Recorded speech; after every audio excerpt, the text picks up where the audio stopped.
반갑습니다. 9주차 승인학습 상담 이론에 대해서 수업하도록 하겠습니다.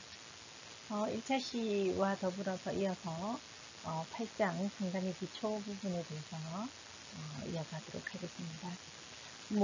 무엇보다도 전문적인 상담자의 자질인데 상담은 전문적인 자질도 필요하지만 제가 생각할 때는 인성적 자질이 엄청 중요하다고 생각해요. 그래서 전문적인 자질 부분에 있어서 한번 수업을 시작하도록 하겠습니다. 상담자의 전문적 자질은 인간을 조력하는 전문적으로서의 상담자의 역할을 수행하는 데 요구되는 필수 지식이나 기술과 관련된 특성을 전문적 자질이라고 합니다. 전문적 자질 첫 번째로 보면 인간의 마음을 이해하는 데 필요한 심리학적 지식과 상담 이론을 상담 실제에 활용할 수 있는 역량을 말합니다. 그래서 내담자의 문제를 이해하고 현재 어떤 일이 일어나고 있는지 파악하기 위해서는 보통의 사람들이 이해하는 상식적 수준에서 애정 결핍이라고 해석하는 것이 아니라 내담자가 안고 있는 고통의 현상에 대해서 이론적인 근거를 갖고 접근할 수 있는 심리학적 지식과 상담 이론의 활용은 상담자에게 요구되는 전문성의 근간이 됩니다. 성인학습자를 위한 상담을 진행하기 위해서는 상담 이론을 학습하는 이유가 바로 여기 있는 거죠. 그래서 그 이론을 바탕으로 해서 전문성을 갖춰가는 겁니다. 두 번째, 상담을 진행하는 과정에서 요구되는 전문성으로서는 상담자는 상담의 기술 훈련이 필요합니다. 그래서 상담은 내담자와 언어적 대화를 통해서 이루어지는데 일상생활에서 사용하는 대화의 목적과는 좀 다르게 내담자의 인지 부분이라든지 정서 부분 그리고 행동 부분에 있어서 신념에서 변화를 목적으로 이루어지기 위하기 때문입니다. 전문가로서의 대화를 이끌어 가야 한다는 거죠. 전문가로서의 대화를 이끌기 위해서는 상담의 대화의 기법에 대한 훈련을 통해서 전문성을 키울 수 있습니다. 이런 전문성에 대해서 페이지 248페이지 보면 표 8-1 부분에 있어서 잘 정리가 되어 있습니다. 내담자의 권익을 위한 윤리적인 책임 부분이라고도 할 수 있겠죠. 이러한 것들을 잘 다루고 있습니다. 첫 번째는 사생활과 비밀보호가 되어야 되고 두 번째는 비밀보호의 한계 부분이 있다는 것을 안내해야겠죠. 그리고 전문적 한계에 대한 인식이 있어야 하고요.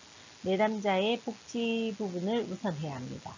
그리고 다양성에 대한 존중이 필요하다고 할 수 있겠죠. 그리고 이중관계를 금지해야 합니다. 이러한 것들은 내용을 살펴보면 사생활과 비밀보호에는 상담자는 사생활과 비밀유지에 대한 내담자의 권리를 최대한 존중하고 이해해야 할 의무가 있습니다. 그리고 비밀보호의 한계 부분은 내담자의 생명이나 사회 안전을 위협하는 경우가 발생하는 경우에 한해서는 내담자의 동의 없이도 내담자에 대한 정보를 관련 전문인이나 사회에 알릴 수 있어야 합니다. 그리고 상담을 시작할 때 상담 과정에 필요한 때에 그리고 상담자와 내담자에게 비밀보호의 한계에 대해서는 알리고 그리고 비밀보호가 불이행되는 상황에 대해서도 인식시켜야 합니다. 예를 들자면 생명과 관련이 자살을 암시한다든지 이러한 것들은 지켜줄 수가 없습니다. 아니면 타인을 살해하겠다라든지 이러한 비밀은 지켜줄 수 없다는 거죠. 그런 한계 부분에 대해서는 내담자에게 반드시 안내할 필요가 있다. 그리고 내담자의 복지 우선 부분에서는 상담자의 1차적인 책임은 내담자의 복리를 증진하는 부분과 존엄성을 존중하는 것이라는 거죠. 그래서 그런 부분을 우선해야 한다. 그리고 다양성 존중 부분에서는 상담자는 모든 인간의 기본적인 권리, 존엄성, 가치를 존중해야 하고 연령이나 성별, 인종, 종교, 그리고 성적인 선호, 장애 이러한 것들을 이유로 내담자를 차별해서는 안 된다는 거죠. 그리고 상담자는 내담자의 다양한 문화적 배경을 이해하려고 적극적으로 시도해야 하고, 상담자 자신의 고유한 문화적 정체성이 상담 과정에 어떤 영향을 주는지를 인식해야 합니다. 그리고 이중관계 부분에서는 상담자는 객관성과 전문적인 판단에 영향을 미칠 수 있는 이중관계는 피해야 합니다. 그리고 가까운 친구나 친인척을 내담자로 받아들이면 안 되죠. 이런 것들이 이중관계가 되는 거고, 그리고 전문적 상담의 성과를 기대할 수 없기 때문에 다른 전문가에게 의뢰하는 것이 도움이 됩니다. 그리고 상담자는 특별한 경우를 제외하고는 내담자와 상담실 밖에서의 사적인 관계를 유지하지 않도록 하는 것이 제일 중요한 부분입니다. 이러한 것들을 잘 지켜야 하고요. 그리고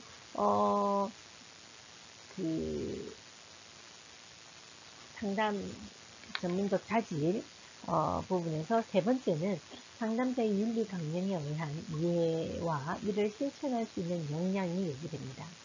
그래서 상담자의 전문성이 발달할 수 있도록 윤리성 또는 함께 발달되어야 한다는 거죠. 윤리성 또한.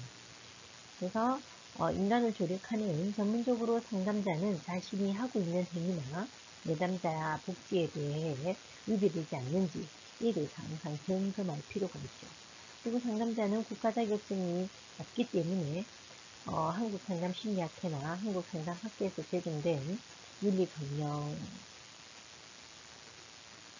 통해서 살펴볼 수 있습니다. 비록 성인학습 상담을 위해 수행하는 상담이 고도의 전문적 상담 활동이라고 간주하지 않더라 하더라도 내담자의 개인정보와 인간 존중에 대한 태도 등에 대해서는 기본적인 상담자 윤리에 대해서 충실하게 숙지할 필요가 있습니다.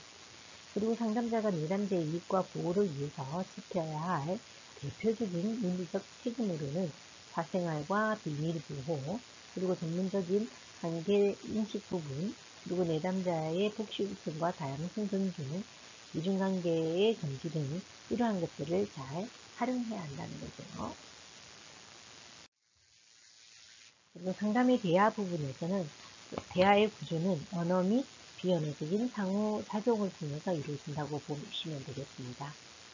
상담에서 이루어지는 상담자와 내담자의 대화는 내담자의 자신이 주관적인 마음의 이론에 바탕을 두고 있는 의사소통을 객관적으로 관찰할 수 있도록 상담자가 거울의 역할을 제공해 주는 거고, 그리고 그렇게 대화함으로 해서 내담자가 스스로 만들어내고 있는 고통에서 벗어날 수 있게 하는 것이 목적이 있습니다. 이 지구상에 존재하는 생명 중에 유일하게 음성 언어를 사용해서 의사소통하는 인간은 직립보행을 통해서 손의 자유로움을 얻어서 수화를 거쳐 그리고 언어를 사용하게 되었다고 합니다. 거대한 자연에 맞서서 생존하기 위해서는 집단의 결속력이 필요했던 인간은 진화하면서 자연스럽게 상대방의 마음을 읽고 공감하는 능력이 발달하게 된 거죠.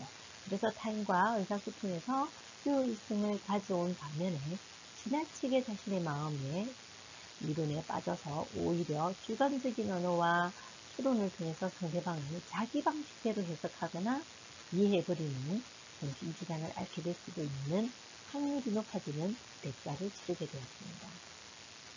최근 뇌과학자는 각자의 마음의 이론을 형성하는 디폴트 모드 신경망의 망이 밝혀지면서 인간의 공감과 의사소통, 그리고 정신질환의 발생과의 관계, 이러한 것들이 점차 규명되기 시작했습니다. 그래서 이 신경망의 핵심은 접점은 뇌의 해마 영역인데 우리에게 일어나는 사건이나 자서전적 기억 등이 저장되어 있는 곳입니다. 해마라는 것은. 그래서 지나치게 신경망을 활성화하고 많이 사용하면 다시 말해서 자서전의 이야기가 지나치게 거기에 빠지게 되면 오히려 디폴트 모드 신경망이 훼손되어서 공감 능력이 결여된다고 해요. 그래서 치매에 걸릴 확률도 높아지고, 따라서 적절하게 이 신경망을 조절할 수 있다면 타인의 입장에서 공감하는 능력이 있으면서도 자신의 생각에 빠져 괴로움을 겪는 고통도 덜 경험한다고 합니다. 그래서 디폴트 모드의 신경망이 활성화되면서 내담자 스스로 만들어내는 이야기들이 무엇이 있는지에 대해서 상담자는 자신의 디폴트 모드 신경망을 적절하게 활용하되 무엇이 내담자가 만들어내는 이야기인지를 내담자 스스로 볼 수 있게 도와줘야 한다는 거죠. 그래서 이러한 것들이 상담자와 상담의 대화 부분에 필요한 부분이라고 할 수 있겠습니다.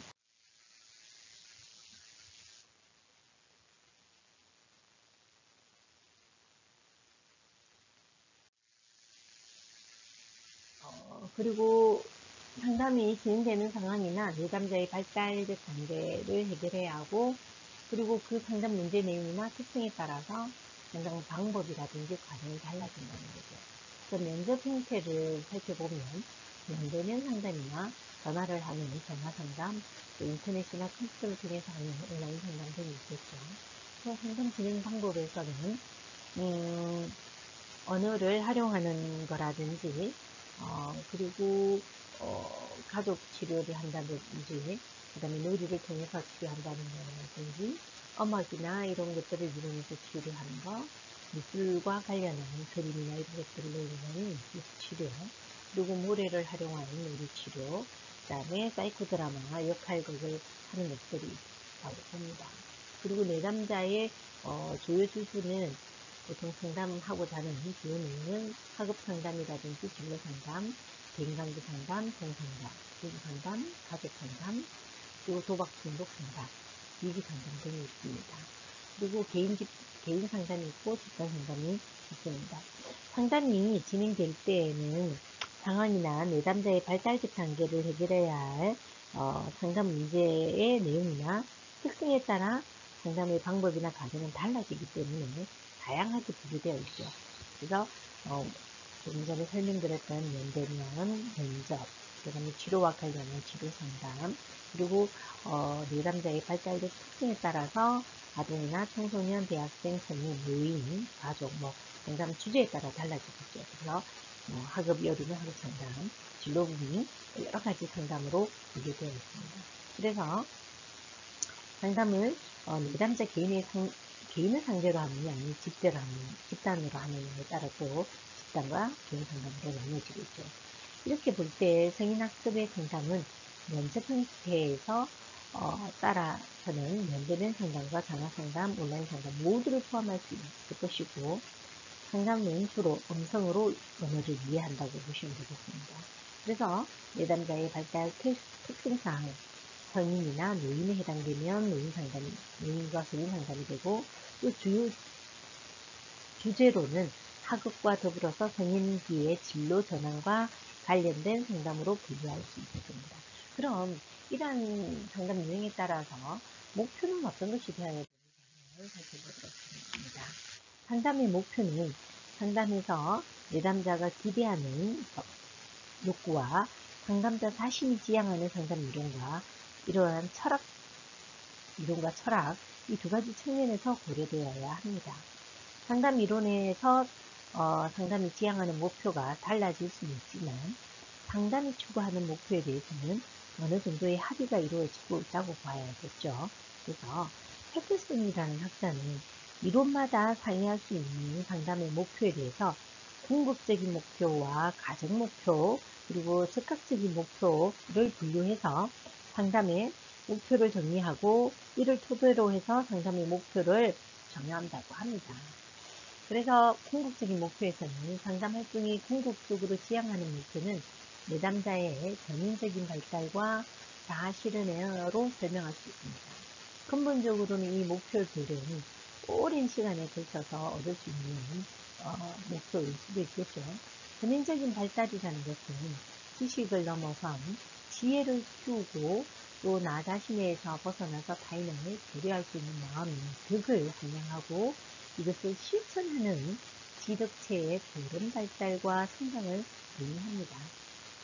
우리가 인간으로 살아갈 때 가장 인간다운 인간으로 살아간다면 어떤 모습의 일지에 대해서 예수님들은 혹시 생각해 보셨습니까? 예를 들어 고등학교 시절 윤리 시간에 배운 지덕체가 골고루 개발된 전인이란 어떤 사람일지 주변에서 관찰될 수 있습니까? 있을 수 있죠. 그래서 인본주의 심리학자 메슬로우가 탐색한 자아 실현의 특성은 전인으로서 인간다운 모습이지 않을까 생각한다고 합니다. 이들은 꾸밈이 없고 자기 자신을 불평 없이 있는 그대로 수용하고 죄책감이나 수치감, 불안과 같은 불편한 정서에 사로잡혀 있지 않고 남들에게서도 그런 꾸밈을 기대하지 않으면서 타인을 존중해주고 수용할 줄 알아야 인생을 평온하게 살아가기 때문에 자신과 연관된 주변인들의 삶도 편안하게 하는 사람이라고 합니다. 그것이 바로 상담의 목적은 인간이 인간다운 삶을 살아갈 수 있도록 자신을 이해하고 탐색하는 과정 속에서 삶의 지혜를 터득하고 자신에 대해 이해하고 타인을 이해하고 배려하는 특성을 길러 실천하는 전인이 될 수 있다고 말합니다. 즉 다시 말해서 자아 실현을 할 수 있도록 내담자를 노력하는 것이야말로 궁극적인 목표가 될 수 있겠죠. 전인으로서의 우리가 살아간다면 주관적인 안정감과 더불어서 자신의 가치를 발견하고 만족스러운 삶을 살아감으로써 끊임없이 성장하고 성숙하는 삶을 지향하는 자아 실현자로서 살아갈 수 있다는 것이죠. 이런 것들이 궁극적인 목표가 되지 않나 생각합니다. 두 번째, 가정적인 목표인데요. 가정적인 목표라는 것은 각 개인이 지니고 있는 잠재 능력을 발전시키고 그리고 좀 더 세분화된 목표가 상담 과정의 목표가 될 수 있겠죠. 긍정적인 행동 변화라든지 촉진적인 인간관계의 형성이라든지 적응 기술을 향상시킨다든지 스트레스의 대처와 정서 조절 능력이 향상될 수 있도록 하는 것들이 내담자의 궁극적인 전인으로 살아가는 데 요구되는 가정적인 목표라고 할 수 있겠죠. 다시 말해서 특정 내담자에게서 보다 필요한 영역에서의 변화를 말하는 겁니다. 그래서 궁극적인 목표는 상담의 일반적인 목표라고 한다면 가정의 목표는 내담자가 가지고 있는 심리적인 부적응의 원인에 따라서 다양할 수 있다고 할 수 있겠습니다. 이런 것들을 가정적인 목표로 설정해서 실현할 수 있도록 노력하는 것이 상담자의 전문적 다짐이라고 할 수 있겠습니다. 적극적인 목표라는 것은 내담자가 당면한 문제를 해결하기 위해서 요구하고 있는 목표를 말합니다. 인간의 성장과 발달에 대한 깊은 이해와 지식을 바탕으로 전문적인 상담자는 내담자들의 욕구에 주의를 기울이고 내담자가 해결하고자 하는 적극적인 목표와 함께 상담자 자신이 수행하는 상담의 목표를 동시에 추구할 필요가 있습니다. 그래서 내담자의 특별한 요구에 기초를 두고 이어진 상담의 보기를 통해서 요구하는 것이 뭔지 그 목표에 대한 이해를 높여보려고 합니다. 우리가 보면 상담자 1, 땡땡님이 나를 접시 만나고 싶어하는 연락을 받았는데요. 네, 오늘 아침에 여기 왔어요. 그러나 선생님은 회의 가셨거든요. 죄송해요. 그때 만나지 못해 미안합니다. 그렇지만 지금은 이야기를 들을 수 있습니다. 네, 그 아버지와 제가 우리는 또다시 싸우고 있어요. 이전의 문제로 말입니까? 네. 아버지는 일주일에 일하러 나갔다가 저는 침대에서 나를 끌어내면서 내가 게으르고 있다고 마구 욕설을 퍼부어요. 그렇지만 저는 8시까지 일을 했거든요. 힘든 발전이 또 아버지는 저를 때리고 발로 차고 그래서 저는 그리고 쫓아나왔어요. 하셨다는군요. 결국 그리고 아버지는 제가 이 계단에 서 있는데 저를 쫓아왔어요. 계단이 얼어서 미끄러웠기 때문에 저는 넘어져서 갈비뼈를 몹시 다쳤어요. 그래서 아버지는 저를 집에 들어오지 말라는 거예요. 저는 집에 들어가지 않겠어요. 절대로 집에 들어가지 않겠어요. 그런 마음이 충분히 들고요. 왜 아니겠습니까? 지난번에 땡땡이 삼촌과 함께 살아야 할지도 모르겠다는 바람도 같은데, 네, 저는 집에 들어갈 수 없어요. 만약 제가 아버지만 아니라면 저는 저를 죽여버렸을 거예요. 저는 돌아갈 수 없어요. 정말 어떻게 해야 할지 모르겠어요. 아마 우리가 할 수 있는 무슨 방도가 있을 거예요. 지금 할 수 있는 일이 무엇이기 때문에 그런 일일까요?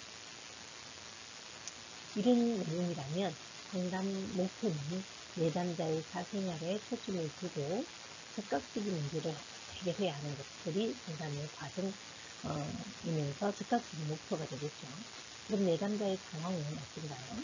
가정폭력의 피해자로 폭력으로부터 보호를 받아야 하는 상황이고 적극적인 문제를 해결을 위해서는 목표가 필요하죠.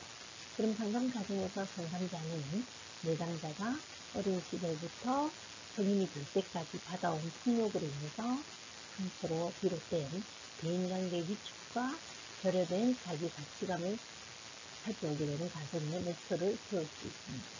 이러한 것을 어떻게 해결할 건지 쭉 한번 나눠봅시다. 앞에 보기에서처럼 내담자의 사생활에 초점을 두고 적극적인 문제 해결 이런 것들을 해야겠죠. 그리고 상담자의 면접 원리에 내담자의 행동 이유에 대해서 한번 탐색을 해야 되고요. 상담자는 내담자의 모든 행동에 이유와 목적이 있다는 사실에 주목을 해야 합니다. 말을 하지 않은 채 얼굴을 붉히며 눈을 피겨뜨며 상담자를 바랍니다. 지금 뭔가 불편해 보이는데 무슨 이유 그런지 말씀해 주실 수 있나요? 아무것도 아니에요. 말씀은 아무것도 아니라고 하시지만 얼굴 표정이 뭔가 심각해 보입니다. 지금 어떻게 느끼시는지 말씀해 주실 수 있나요? 좀 어처구니가 없어요. 아니 재수 없어요. 지금 저한테 화났다는 말이 들리는데요. 아니요. 어떻게 그럴 수 있어요. 내가 친구들 얘기하는데, 내가 화가 난 상황을 얘기하는데, 거기다가 그 친구 입장을 왜 물어요? 친구 입장에서 땡땡님의 말이 어떻게 들렸는지 생각해 본다면 그 상황을 이해하는 데 도움이 될 것이라고 생각합니다만, 그 친구이 어떤 이유로 땡땡님을 화나게 했는지 말씀해 주실 수 있나요? 날 정신병자 취급하잖아요. 이런 위의 상담 사례에서 상담자는 내담자가 보여준 행동이는 의미를 탐색함으로 해서 내담자가 상담 과정에서 경험하는 정서의 상태를 탐색하고 분노를 폭발하게 만드는 내담자의 왜곡된 사고를 탐색하는 장을 마련했다고 할 수 있겠습니다. 이러한 상황이라면 우리는 어떻게 해야 되는지 살펴봐야겠죠. 그래서 이러한 상황이라면 우리는 여러 가지 가정의 목표를 세울 수 있고 또 즉각적인 목표나 가정의 목표는 내담자의 전인적인 발달하는 데 필요한 목표가 되겠습니다. 그래서 상담의 원리와 과정에서 한번 살펴보도록 할게요. 상담의 면접의 원리 부분은 상담이 일상적인 면담이나 대화와 다른 이유는 상담 면접이 전문성을 띠는 원리를 갖추고 있기 때문입니다. 그래서 상담 면접은 처음 실시하는 초입자는 그리고 직무로서는 상담을 실시하고자 하는 그리고 평생 교육자를 위해서 상담 면접의 기초와 원리, 상담 과정에 대해서 우리는 살펴봐야겠죠. 원리 첫 번째 상담의 면접 원리 부분은 상담 면접의 원리란 상담이 전문적이고 내담자에게 도움을 주는 작업이 되기 위해서는 상담자가 알고 임해야 하는 것이 원칙입니다. 그래서 그 내용 부분에서는 첫 번째 내담자의 행동 이유에 대한 탐색이 필요합니다. 그 이유 탐색을 위해서 처음으로 알아봐야 되는 것은 상담자는 내담자의 모든 행동에는 이유와 목적이 있다는 사실에 주목해야 합니다. 상담자는 상담 중에 보이는 내담자의 행동에 주목하는 그 이유와 의미를 생각해야 한다는 거죠. 예를 들어 설명하면 면접 중에서 갑자기 말을 안 하거나 얼굴을 붉히는 등의 행동은 내담자를 이해하고 도와주는 데 있어서 필요한 자료가 될 수 있습니다.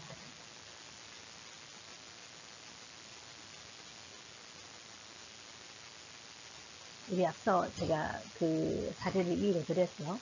거기에서 보면 상담자 1과 2는 내담자가 보여주는 행동 이면에 이미 의미를 탐색할 수 있습니다.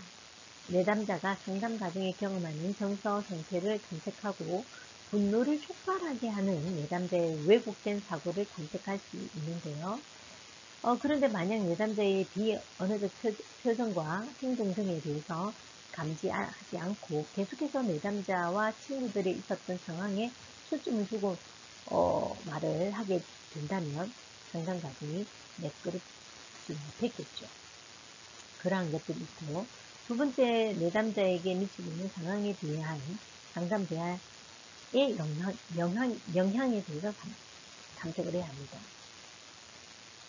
면접의 원리 중에 두 번째는 상담자와의 이야기가 내담자에게 어떻게 영향을 미치고 있는가를 확인하는 것인데, 내담자에 따라서 상담 과정에서 경험한 것들에 대해서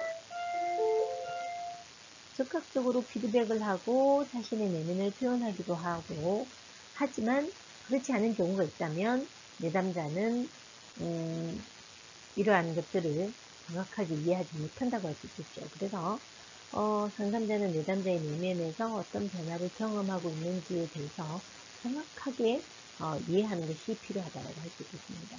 그리고 상담 과정 또한 내담자가 지각하지 못한 것을 이후에 깨닫도록 하는 것도 필요하죠.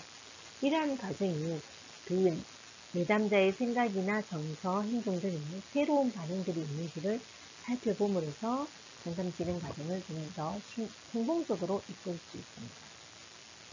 그리고 세 번째를 보면 상담 방향 설정을 위한 목표를 수립하는 부분인데요. 상담 면접의 원리에는 앞서 살펴본 상담의 목표에 대해서 상담의 궁극적인 목표와 가정 목표 그리고 적극적인 목표를 구별해서 진행할 필요가 있다는 것입니다. 상담이 어느 방향으로 가는 것이 현재 상황에서 가장 효과적인지에 대해서는 상담자는 알고 있어야 하는 것들이 있는 거죠. 처음부터 내담자의 모든 문제를 해결하는 데 초점을 두기보다는 위급한 상황이 생길 때는 즉각적인 목표를 달성하기 위해서 진행하거나 아니면 문제 해결을 위한 최종의 목표를 달성하기 위한 과정의 목표를 단계별로 성취해 나가는 방향으로 상담을 진행할 필요가 있다는 거죠. 그래서 초심자의 경우에는 내담자가 제시한 문제 해결을 위해서 해결책을 제시하는 데 급급할 수 있으나 상담의 목표는 내담자가 스스로 자신의 문제를 이해하고 그 문제를 해결하기 위한 답을 스스로 찾게 함으로써 달성할 수 있다는 것을 간과해서는 안 됩니다. 이런 것들을 정한다면 상담 면접 원리에 있어서는 매우 중요한 목표 수립이 되겠죠. 그래서 오늘 수업은 또 여기까지 하고 다음 시간에 뵙도록 하겠습니다. 고생하셨습니다.